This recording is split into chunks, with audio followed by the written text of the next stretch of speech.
Hi, everyone, and welcome to the last Data Architecture Virtual Group meeting for 2018. My name is Kenny Neal, and I'm the co-leader of the virtual group. Today, we've got Tim Mitchell talking to us about an introduction to SQL temporal tables. Very happy to have Tim with us today. We are starting to schedule out our sessions for the upcoming year. If you've got any suggestions of topics you'd like to see us talk about or any speakers you'd like us to try to get a hold of, you can email Rob at that email address down at the bottom, or you can get in touch with us at on Twitter at any of those usernames there. Speaking of upcoming sessions, we've got some of the SQL skills guys lined up already, so those are our upcoming ones that we've got scheduled so far. You can register for those and anything else that we schedule going forward at our website, dataarc.task.org. Nutanix is sponsoring us again this year. We're very happy to have them. Please visit their website and thank them for sponsoring the virtual group one more time. And also HVR has agreed to sponsor us again for the upcoming year. So thank you to HVR as well. You can visit their website down below. Some upcoming virtual group webinars. The Global Italian group has a meeting today, and you can see some more of the other ones that are coming up for the month of December and the beginning of January here on this page. And upcoming SQL Saturdays, it looks like we've missed everything except for Nashville coming up on January 12th. If you don't know what a SQL Saturday is, it's like a little mini PASS summit, full day of free training. Generally, you don't have to pay for anything, or maybe your lunch. It's a really great thing to get out and network and really learn some good stuff. And with that, that is all I've got. So I will hand it over to Tim. All right, thanks, Kenny. Let me show my screen here.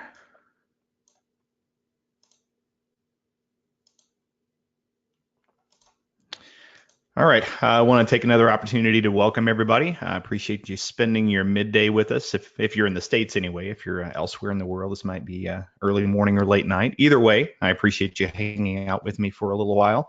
In this presentation, we're going to talk about SQL Server temporal tables. My name is Tim Mitchell, and we're going to go over kind of an intro on what temporal tables are, when they were introduced, and show you some examples of how you can integrate those into your workload. So by way of agenda, as I mentioned, we'll have a quick intro on what temporal tables are if you've never seen them before. I'll show you a little bit about how to create and manage those temporal tables. We'll talk about the experience in using those. How do you query them? How do you load them? And what differences are there between temporal tables and regular tables? And then we'll jump right in, and I've got a few demos that I'll show you as well. So a little bit about me. Again, my name is Tim Mitchell. I'm a BI consultant in the Dallas, Texas area. I've been a Microsoft Data Platform MVP since 2010. I own and run a company called Tylerus Data Solutions, where we specialize in data warehousing, ETL, data quality, and reporting and analytics. If you want to follow my blog and other activities, I blog over at timmitchell.net. And if you're on Twitter, you can follow me at Tim_Mitchell on Twitter. Just a little bit of housekeeping. We do have some time built in for questions. So if something comes up that you want to ask about, I'll probably push questions until the end just to make sure that we get all the way through the material. I believe we've got an hour blocked off for this, and we shouldn't need all of that for the material. So we will have some time for your questions at the end. Also, everything that you see here, the slide deck, as well as all of the code, I'll make available on my website. So if you have any questions about that, you can download it. Play with it. All the demos are completely reproducible within code if you want to work with that and just try to reproduce what we do here as part of the demos. So let's go ahead and get started. We'll talk about, first of all, an overview of temporal tables. So I won't bore you with the technical specifications, except to say that temporal tables are actually an ISO standard that other database platforms, some of them have had in prior versions. SQL Server introduced them in 2016. And basically, temporal tables are a way to system version or date stamp every row within a monitored table, within a track table. What that does is that it allows you to keep not just whatever the current version of that table is, but as the table has evolved over time, you've had inserts, updates, and deletes. You're going to see all of that information or have access to all that information within your temporal table. There's never truly a lost update or a lost insert. because all those prior versions are stored in what we refer to as the history table, and I'll take you through the history table in just a bit. As I mentioned, these are new to SQL Server 2016. Any version forward of 2016 will have temporal tables available. Out in the real world, I haven't seen a lot of folks yet using temporal tables. I think for a couple of reasons. First of all, there's still quite a few old versions of SQL Server out there, and that's okay. But honestly, I think there's not a lot of folks that know that temporal tables exist. These types of tables really solve a couple of specific problems. I'm a data warehouse guy first and foremost. For those of you who work in data warehousing, slowly changing dimension tables are an ideal scenario for this. So I think we'll start to see more adoption, especially in the data warehouse world, for data or for slowly changing dimension tables by the use of temporal tables. But all this functionality allows you to see what the data looked like at a current or at some point in time. By default, if you query that table, you'll see what it looks like as of right now. That's typically what you would want. But if you want to go back to any point in history, show me the state of that table as it was 3 days ago, 3 months ago, 3 years ago. You can use the built-in temporal table functionality to do that. So some have referred to it as a time machine. It is a little bit like that, where you can specify either a date or a range of dates in the past and see what the data look like at that point. So a few use cases. Persisting changes in data over time. Obviously, that's the core of what we're doing here, is keeping track of not just what the data looks like right now, but for any application or any reporting need that you might have, tracking what that data looked like at any point in time is an ideal use case for this. As I mentioned earlier, if you work in the data warehouse world, if you deal with any sort of slowly changing dimension, part of what you'll do as part of building out your data warehouse is trying to determine, okay, I've got a dimension. Should it be a type 1? Should it be a type 2? Do I want to keep history or do I not want to keep history? Are there certain columns on which I want to store history or no? The great thing about using temporal tables is that you don't necessarily have to make that decision at design time. The temporal table, when used as a slowly changing dimension table, really functions as both a type 1 and a type 2. Where I can simply update it, ignore the fact that it's got history, and it works just like a regular table. But it also, under the hood and transparent to most processes, will also keep the history of that as well. The last ideal use case is auditing. So if you have any processes that require you to keep a trace of all the data as it resided at some point in time, temporal tables are a great use for that, because it will keep track of if this particular value changed 3 or 5 or 10 times, you're going to see that in the history table whenever you query for a given point in time. So now that we know what they do, let's talk a little bit about how to create those and how to manage those temporal tables.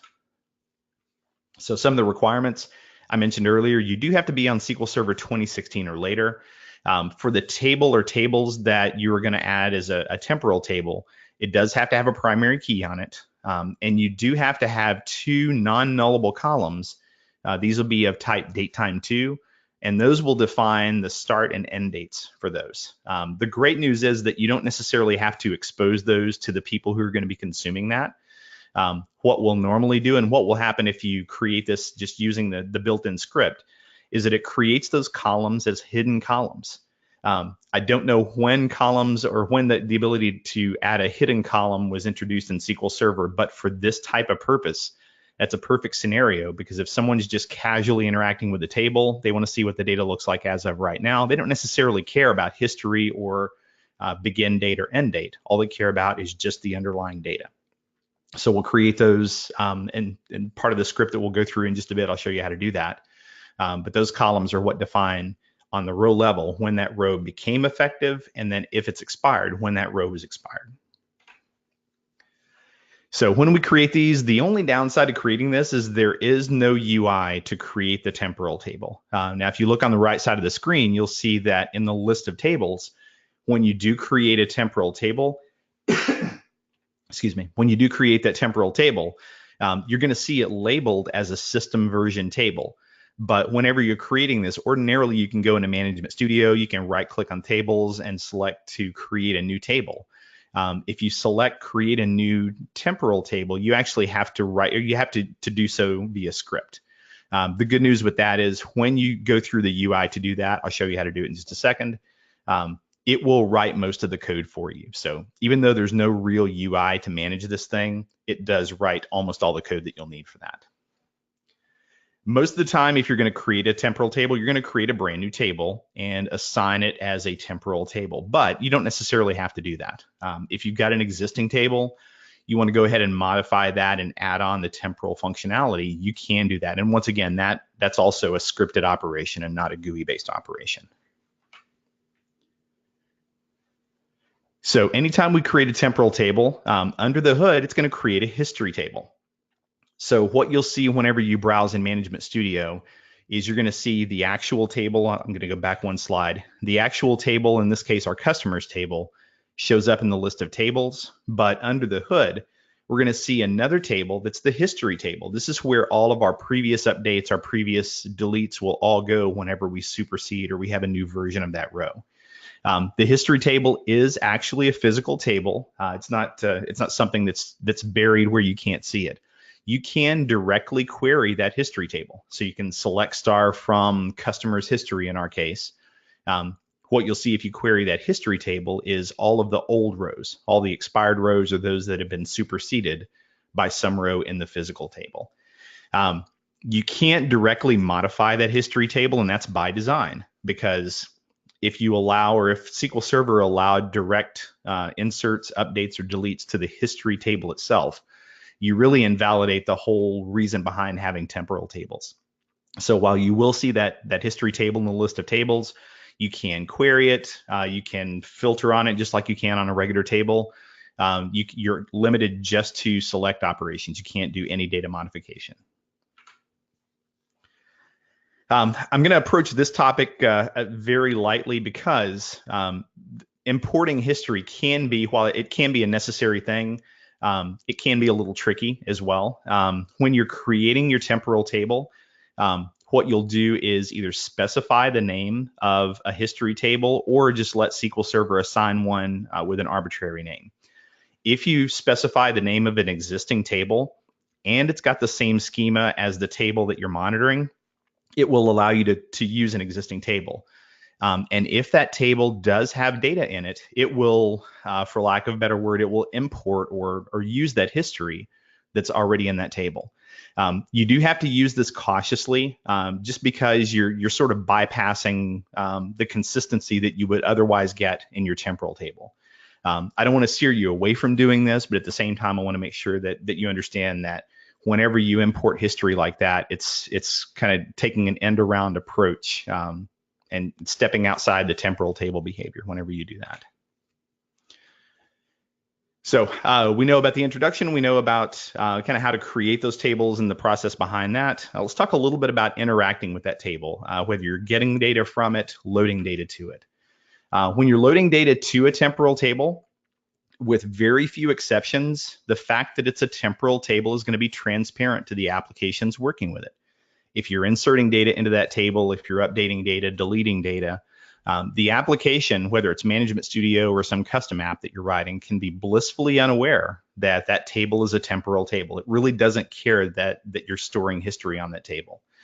And if you query that table directly, all you're going to see is whenever you select star from that table without a where clause, you're going to see all the current rows in that table.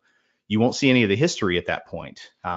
But all this is built around an assumption that that base table or that temporal table that you're creating, that you want to have something that's transparent to the application, that your application doesn't have to be aware that it's a temporal table. And it works splendidly when you're integrating it with an existing application that doesn't have any awareness of a start date or an end date for a row.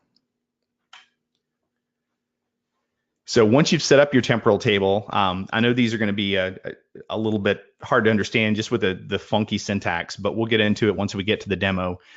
When you're querying a table, if you want to see what the data look like at some point in time, you're going to use the for system time syntax like we see here. For system time has got a couple of different variations. I think there's actually a couple more that I haven't listed here, but these are the most common ones that you're going to need. The top one in that second level bullet is probably the most common one that you're going to use whenever you're using a temporal table or querying a temporal table. For system time as of some date time to value. What that will do is show you what that table looked like at some point in history. So if you want to see what this, if you're using this as a slowly changing dimension, for example, you want to see what this looked like a week ago or a month ago, whenever some particular transaction came through. For system time, or you'll query that table using for system time as of whatever that date time to value is, and it'll give you all the rows that existed in that table at that point in time, as well as all the values that existed at that point in time. Even if you've deleted rows since then, even if you've updated or added new rows since then, that's going to be the snapshot for that point in time. The next two, between X and Y or from X to Y, those allow you to get all the rows that occurred between some pair of dates. I think this has less value simply because you're going to get some natural duplications.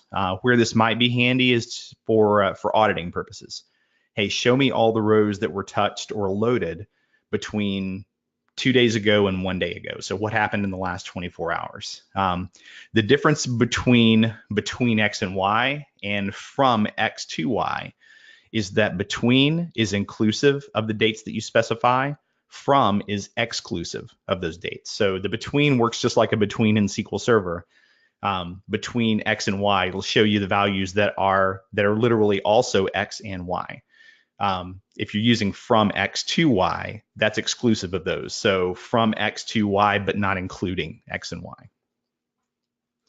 And then finally, for system time all will show you everything. So it's going to give you the entire history. Do be careful of that, especially if you've got a fairly busy table, because you could end up with quite a bit of data. It's going to show you what that data or what the history looks like as of right now, as well as all the changes throughout time. And you can use these for system times in conjunction with where clauses to further filter down that data. So if you're looking for, so the data that we're going to be working with today is customer data. So if you want to see for a specific customer, show me all the transactions or all the changes that were made to that customer between some date and some later date. You can use the for system time to filter on the dates that you want to see that, and then use the where clause to filter the customer or customers that you want to see. All right, so that's the end of our slide deck. We'll jump right into demos. I will pause just very briefly. Do we have any major questions right now before we jump into the demos?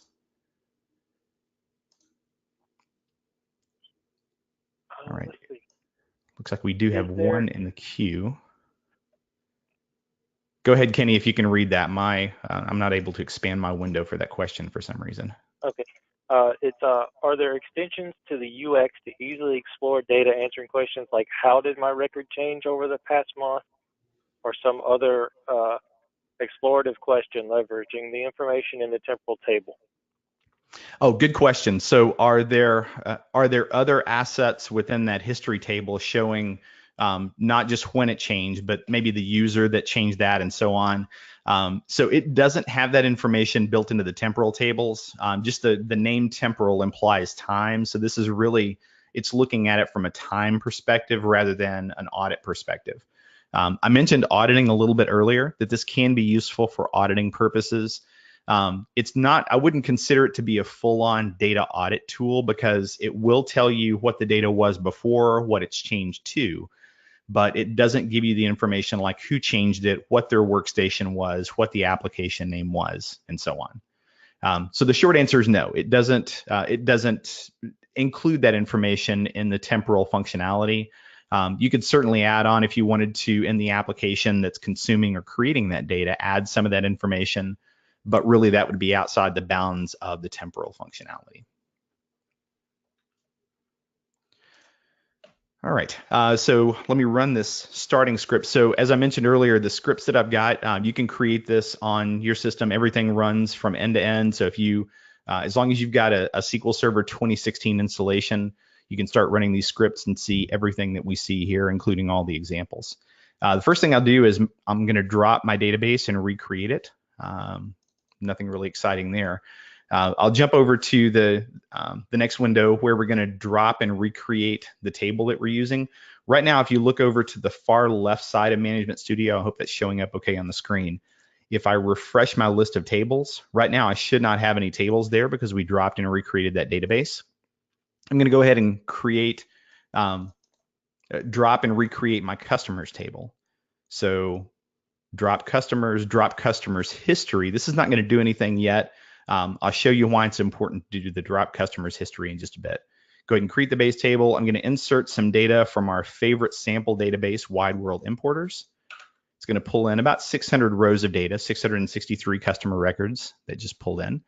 Now, if I refresh this, I'm going to see this is just a regular table. So DBO customers, I can do whatever I want to this. There is no functionality to support temporal tables right now on this. So if I go over to our next script. So in this script, this is where we're going to set up the temporal table functionality. Let me minimize that, get us a little more real estate, and I'll walk through what we're doing here. So a couple of things that you'll have to do to your table. I mentioned earlier on the requirements, you do have to have a primary key on the table. We already have a primary key on customers table whenever we created that in the previous script. But you also have to have two columns of valid, one defining the valid date from, the other defining the valid date to. And then you'll set up a special indicator, basically telling SQL Server that I'm going to use these two columns to define when that record was valid. So the syntax to do that is I'm going to add a new column, valid from. I can name that whatever I want. Valid from, it's a date time to. Here's the indicator for hidden that will make that a hidden column. If you do a select star from that table, that column will not show up. But you can filter by it, even though it doesn't show up in the list of columns on select star. Not null, give it a default of the current UTC date. I don't think I mentioned when we were going through the slide deck is that all of the times that we're storing in temporal tables, those are all UTC times. So if you're comparing some row in your database to whatever the current time is, you'll need to make sure and do that, that time zone translation so you're comparing apples to apples. But we're setting up the default as get UTC date for the valid from, and then valid to, same exact syntax, except that I'm using the default of the max value for the date time to. And then period for system underscore time is simply telling SQL Server, I want to use these two columns as the start and end points for my table, for the time tracking on the table. Now, once I set those up, that still doesn't turn on the temporal table functionality. Even when I turn these on, it's simply going to create these two columns. And every time I insert, update, or delete a value, it's going to update the valid from. It won't update the valid to, but it'll update the valid from because it's a new starting date. But even after creating those two columns, we still haven't turned on the temporal table functionality. What I have to do for that is alter the table, whatever the table name is, set system versioning equal on, and then optionally specify the name of the history table. Now, I'm a fan of always specifying the name of that table, even if you're not using an existing table. The reason for that is if you don't specify the name of the table, SQL Server will automatically generate the name of a table. Sometimes it makes sense, sometimes it doesn't. I like to have that kind of consistency and that consistent naming convention. So if you give it whatever the table name is, history or underscore history or whatever naming convention you come up with, whenever you're browsing the list of tables in SQL Server, you'll instantly see that this is a history table and not a real table that we're going to allow queries to interact or update that data. So when we run this, that will turn on the temporal functionality. And if I go back over on my Object Explorer, right-click, refresh. Now on my customers table, you can see that the icon has changed. This looks like what we saw in the snapshot that I had in the slide deck earlier, where it's got a little stopwatch on the icon and it's got a label indicating this is a system version table. There's nothing really, excuse me, there's nothing really that I can do to a regular table at this point that I can't do to the system version table, except for I can't delete it. I can't drop this table. You can't see it, but I'm hitting the delete button. It doesn't bring up the delete window. And if I right click, there is no option to drop this table. If you do want to drop a system version table or a temporal table, you have to turn off the temporal functionality first, and then go back in and drop that table and drop the history table optionally as well. So we got that turned on. It does have some data in it. And if I directly query that table, let me open up my next script to show you what just directly querying that table looks like.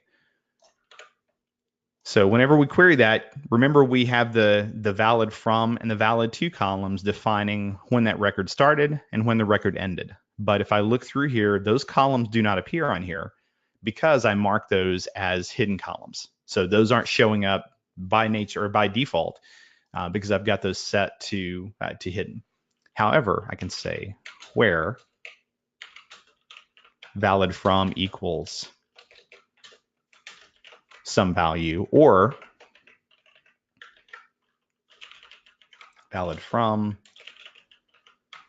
valid to. And now those will show up. It's not going to give me any grief. Even though those are hidden columns, I can still include them in my output list. They just don't show up by default when I'm doing a select star from there.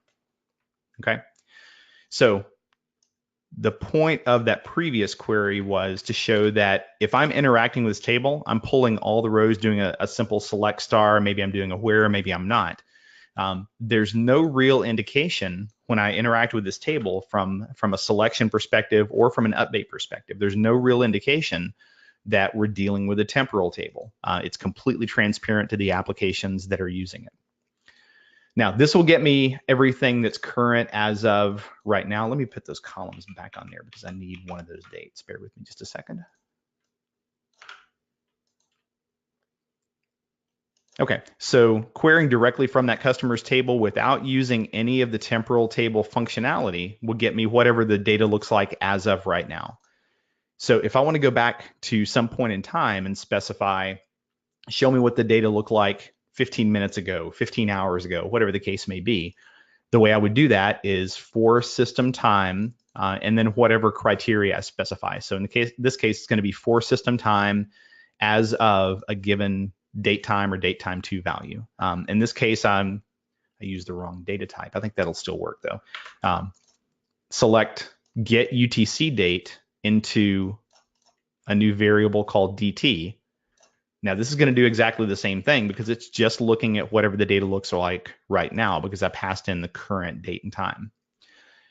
However, if I want to look at something previously, so let's grab, this was from yesterday. So we just created that table just today. So I know that looking at what that table looked like yesterday should yield nothing because that table did not exist yesterday.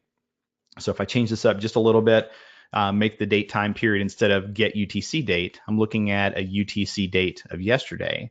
Go ahead and select the same information. I should get 0 rows, which is exactly what I see. Because again, in our time machine, we're going back to a point where time didn't exist for this table. This table didn't exist at that point in time. So naturally, there would not have been any rows in that table. So that's how you interact with that table and select information out. Again, it's as simple as if you just want to see what the state looks like right now, select column list from tables. It won't present to you any of the functionality of having a temporal table basis, but you can get all the data as it looks right now. Okay. So let's dive a little deeper. Let's do some data modification here. So another window. I've got some updates as well as some deletes. So I'm going to update a handful of customers. That gets me 1 row. Update this one customer. This should get me a small handful of rows, 6 rows there. And then I'm also going to delete some customers as well. All right. So after that data modification, let's see what the data looks like right now. So in my previous window, some of the records that I updated included customer IDs in that list. If I look at that list of customers right now, because I'm not using any of the temporal table functionality, it shows me what that data looks like as of right now.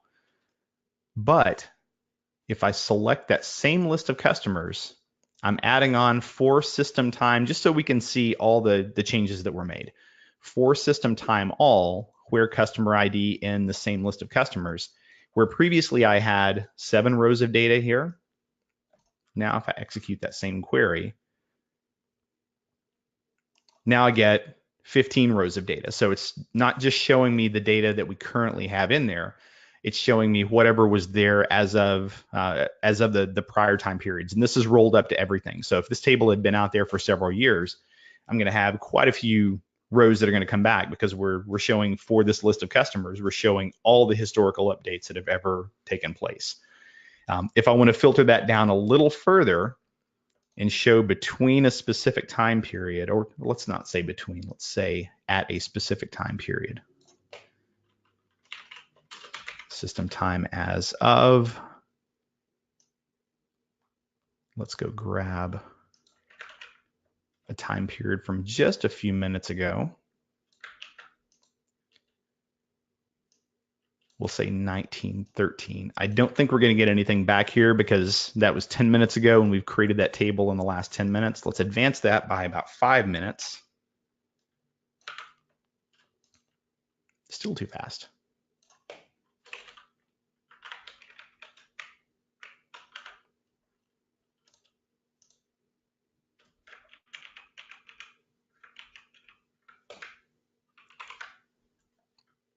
Fourth time's the charm. Now, this is showing me what the data look like as of a specific point in time. So if I wanted to go back further, wanted to go into a different time period, I can use the system time as of, system time between, system time from, which will let me get a date span. There's also a system time, I forget the exact syntax, but I can specify a specific list of dates or specific list of date time to values. And it will let me see what was in effect as of these specific discrete date periods. I've never used that particular functionality, but those are all options when you're passing in for system time. The bottom line is you can specify whatever period or range of periods you're looking for here, and also use the where functionality to filter that information out. I can also see what my deleted customers look like. So I deleted in the previous step, we deleted these 3 customers, 23, 24, and 25. And if I look at what do those look like right now, so looking at directly at the customers table, because we deleted those do not exist in the customers table. However, they are part of our history. Let's take a peek using for system time all, because we don't know when exactly those were deleted. Now I can see those 3 rows of data that we previously had. And if I include in valid from, valid to, this will show me when those rows were in effect. So from 1923 to 1928, that's when those rows were, for lack of a better word, they were live, or they were current in the customers table. But I can see those using for system time all, or if I wanted to specify for system time as of, we'll advance that by just 1 minute, because that's still within that valid period. That still shows those 3 rows. But if I go forward, now I get nothing, because there's, as of right now, there's nothing in that table matching those customer IDs. Okay. So this shows you how to interact with that once you've done the insert operations. Once you've done your updates and your deletes, you're able to use that for system time functionality to get a peek into what that data looks like as of right now. And I'll show you a little bit about, so we saw how to interact with those. I'll show you a little bit about the underpinnings of that table. I mentioned earlier the select star from customers will get all the information that we have currently in that customers table, but I can also select from customers history. Now you'll notice that the history table doesn't appear in the list of tables over on the left in the Object Explorer. But if I drill into the customers system version table, you'll see that customers history does appear right here. And that's going to show me what that history table is. If I do a select star from sys.tables, that table will show up. So it's a physically materialized table. It's not something that SQL Server is masking for us. It looks just like a regular table. There is an indicator. I forget which of the columns indicates that this is a system version table, temporal type. will tell me that this is a system version temporal table for the first one, and then the history table for the second one. But I can directly interact with this. There's nothing to keep me from querying that table, just like I query the main table. The only thing I'm going to see in the customer's history table is the list of rows that have changed, those that have been inserted and later deleted, the ones that were inserted and later updated. These are the expired versions of those. And if I scroll off to the right, I should see my valid from and my valid to. Now you see that I didn't specify in customer's history, I didn't specify the valid from and the valid to columns. Those are hidden on my main table, but those columns are not hidden in the history table. So those will automatically come up, and it's going to show me I don't have anything in valid to, or any values in valid to that are set to 12, 31, 99, 99, which is the indicator for the current row, because all I'm going to see in here is just a list of rows that have already been expired. So these are the old rows. These are the historical rows. One little anomaly, I think this is by design, but I do want to point this out to you.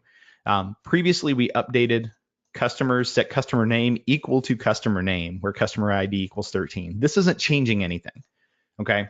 So it's just for customer ID 13, it's setting customer name to whatever customer name currently is. But I do want you to be aware that when I query customer's history, where customer ID equals 13, I have exactly 2 rows in there right now. If I go back to my update script, and I'm going to do an update that does absolutely nothing. This doesn't change anything whatsoever. SQL Server, or at least the temporal table functionality, doesn't really care if it changed anything or not. It's going to go ahead and insert a new row into that history table. So the previous query that we used just set the customer name to whatever it currently was. But if I requery that table, now I'm going to have 3 rows in there. The reason I bring this up is I do see this design pattern quite a bit, where if you're loading a table, especially in a data warehouse environment, if you're loading a table, you might go ahead and update all the rows. So if you're querying from your source system, you have in the table that you're loading, you have 10,000 rows. In your source system, you only have 100 rows of data. Maybe it's only showing the data for today, or whatever subset you're using. It's a fairly common pattern to go ahead and just take the data from the source and update everything, every match that it finds in the destination. I would encourage you against doing that in a temporal table. You really want to be a little more precise about what you're updating, because again, as I've shown you here, if you do an update that has 0 net impact, it's still going to insert a new row into that history table. And over time, that table could get bloated. It'll take longer to query, obviously, if you're storing more information. And it's not really going to be of as much value if you're repeatedly updating the same row over and over again that doesn't have any net impact. Doesn't really hurt anything on a small volume table, but just be aware that it will still insert something into that history table, even if the net change is that all the values are exactly the same, that nothing really changed. All right, and then finally, if you want to take off the functionality for temporal tables, you can turn off on an existing table that's set up for system versioning. You can turn it off. Alter table, table name, set system underscore versioning equal off. Now that will, I think I moved some code around. Let me try this one more time. So this turns off system versioning. So we previously had the customers table that was listed as system versioned. If I refresh that now my customers table is just a plain old table, but now I see what I didn't see previously. Now I see my customers history table listed as just a plain old table in the database. That's one of whether you look at it as a positive, negative, or just one of those things that it's the way that it is. If you turn off the temporal functionality on a table, it doesn't get rid of that history table. I believe that's by design, because there are a couple of cases where you might want to turn off and then turn back on temporal functionality, but it will keep that customer's history intact. And in fact, just to show you that's how that works, let me go back to our original setup script. So this was where we added the valid from and valid to columns. We don't need to do that now, because turning off, as I mentioned earlier, turning off on or off versioning doesn't have any impact on the valid from or the valid to columns.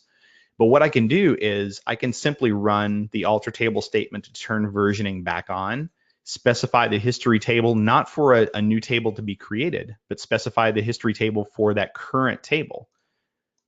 I can turn that on, and this will automatically inherit all of the history that we currently have in there. So if I look back over in my post modification query,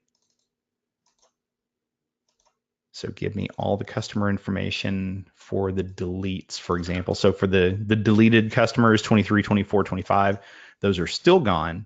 But if I look in the same list of customers, 23, 24, 25, for the system time as of, that was 28, I believe. So by specifying an existing table that does have data, the temporal table functionality in SQL Server will inherit all of that functionality. This can be really useful if you have a requirement in your organization to periodically purge out old data from your history. By default, everything that I've shown you, this is going to persist forever. So there is no routine purge of that historical information that takes place. So once you turn on temporal table functionality and you start inserting rows, updating rows, deleting rows, all that changed information will remain in your history table indefinitely. This is a good case for turning off and then back on temporal table functionality if you need to get rid of some of that old data. Let's say if you have an organizational requirement that you keep data only for the last year, only for the last 5 years, or whatever the case may be. What you can do is turn off that functionality, go into your customer history table, manually delete that information using a SQL query, delete that information while it's just a regular table and not a historical table. Once you've done your cleanup, then you can turn on temporal table functionality for that table, and it will automatically start using, if you specify that same history table name, it will automatically inherit that history and pick up from that point. Because there's no way to, while it's set up as a temporal table, there's no way to go back and purge the old data. That's really the best way to do it, is to turn off temporal functionality, delete from the history table, and then turn it right back on. Okay? So that's a really fast overview of temporal tables. Just a couple of final thoughts on that. Temporal tables are really good for keeping track of the history. It does have some lightweight audit functionality, but really it's not a true auditing tool. It's really just for history of updates and deletes. If you're dealing with a slowly changing dimension table or anything that looks like a slowly changing dimension table, this is a fantastic fit for that. It does have to have a SQL Server 2016 or newer. Your history does persist indefinitely. And the good news is, if you're enabling this for an existing application, you really don't have to retrofit your existing app, because it will continue to interact with that table just like it always has. It's going to look just like a regular table unless you specifically use that temporal table functionality, using for system time, using some other functionality to pull out the rows that were valid as of a given period. All right, so that's our pitch. I'm going to open it up to questions to see if we have any questions there. Kenny, I'm still not able to see that question screen very accurately, so I may have to have you read off those questions to me. I apologize for that. Not a problem. I'm happy to do so. All right, so we've got a couple very similar. So first is, if you add a column to a system version table, does the history table structure change to match the version table? And then similarly, if you alter a column, does the history table change to match as well? Yeah, that's a great question. So if you change the structure of the track table, you will have to go in and manipulate the underlying table as well. It doesn't automatically propagate through. All right, and I just figured out how to undock that window. So I'll thumb through the questions here. Let's see. Oh, we had quite a few questions pop up. Fantastic. So one of the this wasn't a question, this was a comment. Temporal tables added a retention policy. This is something I haven't run across. Somebody commented about history retention period. That's something I haven't run into. Bill, I appreciate that comment. I'm going to have to follow back up on that, because I haven't run across that retention period. The question, can you place the history table in another file group? Yes, you can. The requirement for that history table is that it has to have the same columns and data types as the base table. You can actually have some additional columns as well. You can have different indexes on there, but the structure of the columns on that base table, or the table that's being monitored for temporal changes, all those columns have to be in there, yes. Can you add a column? So we got that. Do I have an in-memory demo or resource to reference later? So I really haven't explored this from an in-memory perspective. I'd have to follow back up on that. I don't know what the in-memory functionality would be like on this.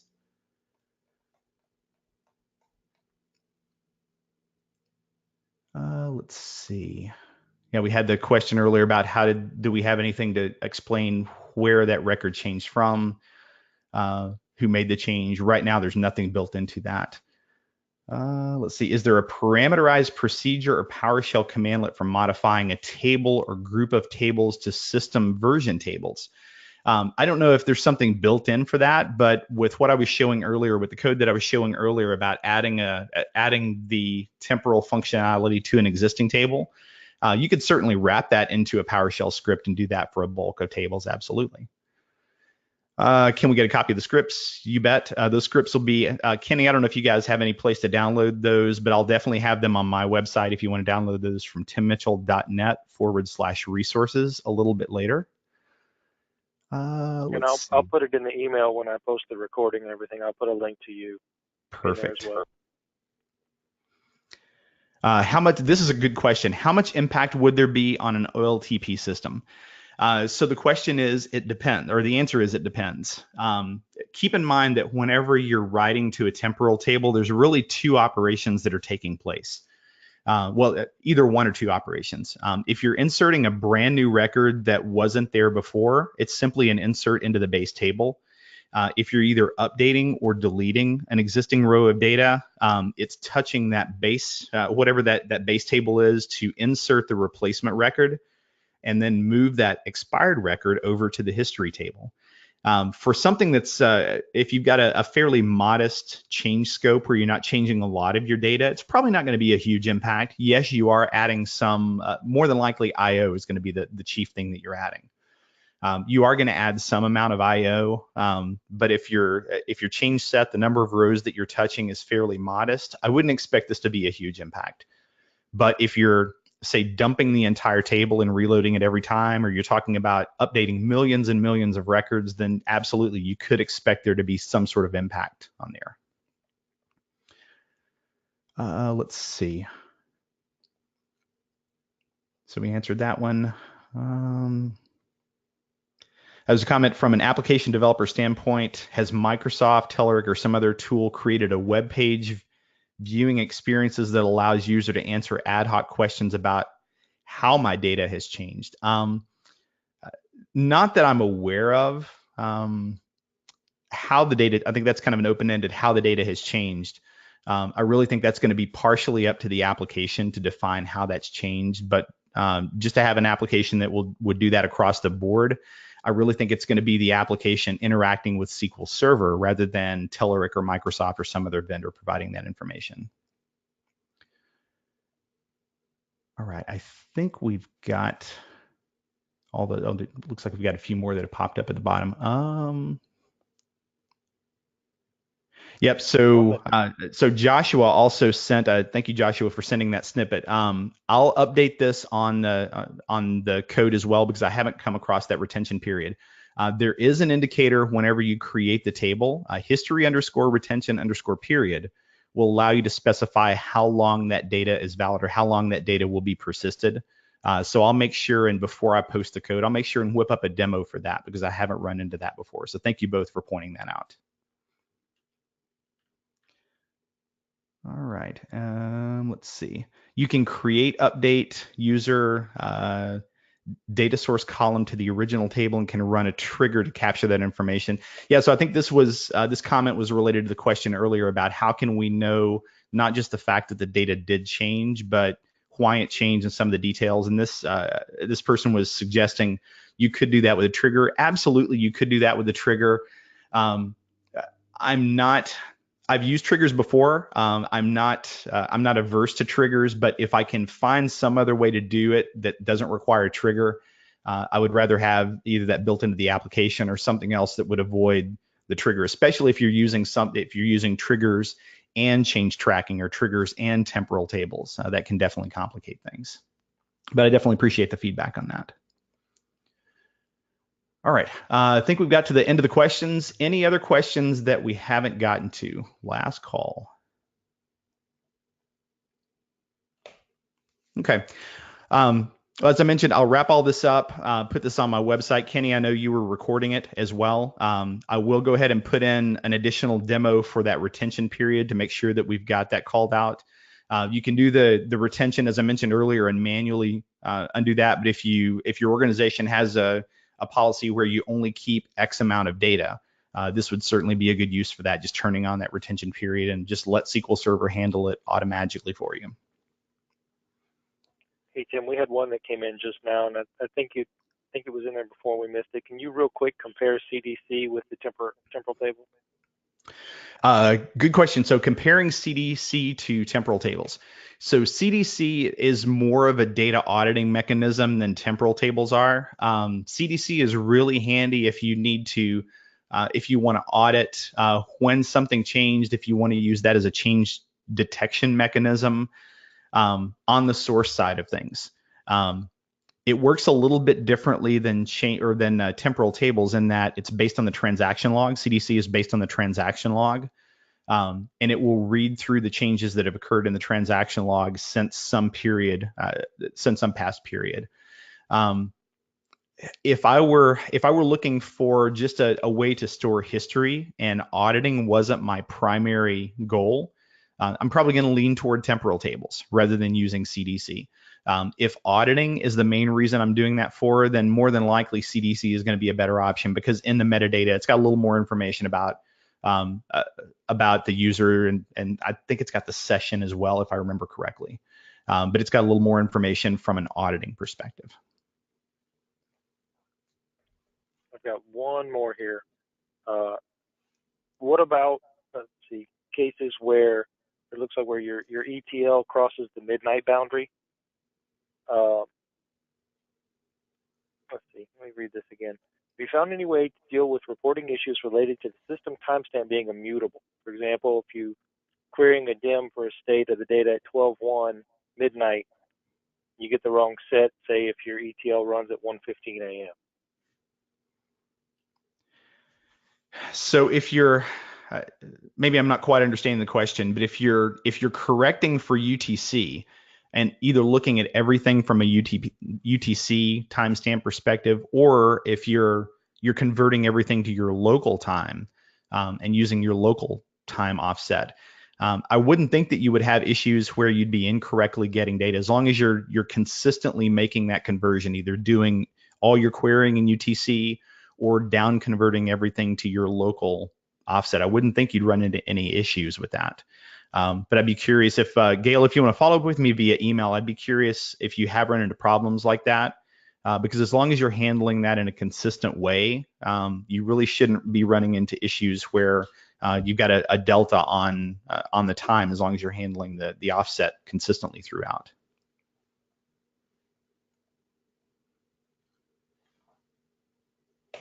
All right, any final questions? All right, fantastic. Listen, I appreciate all the great questions and definitely the good feedback for the couple of folks that pointed out the history retention period. Thanks so much for that. I'll make sure and update the demos that I've got to include that as well to demonstrate what that will look like. I know Kenny is going to post the recording once he's got this edited up. And once I've got that script created, I'll put that out on my website as well. I would love to hear from you if you have any questions about this or any other ETL concept.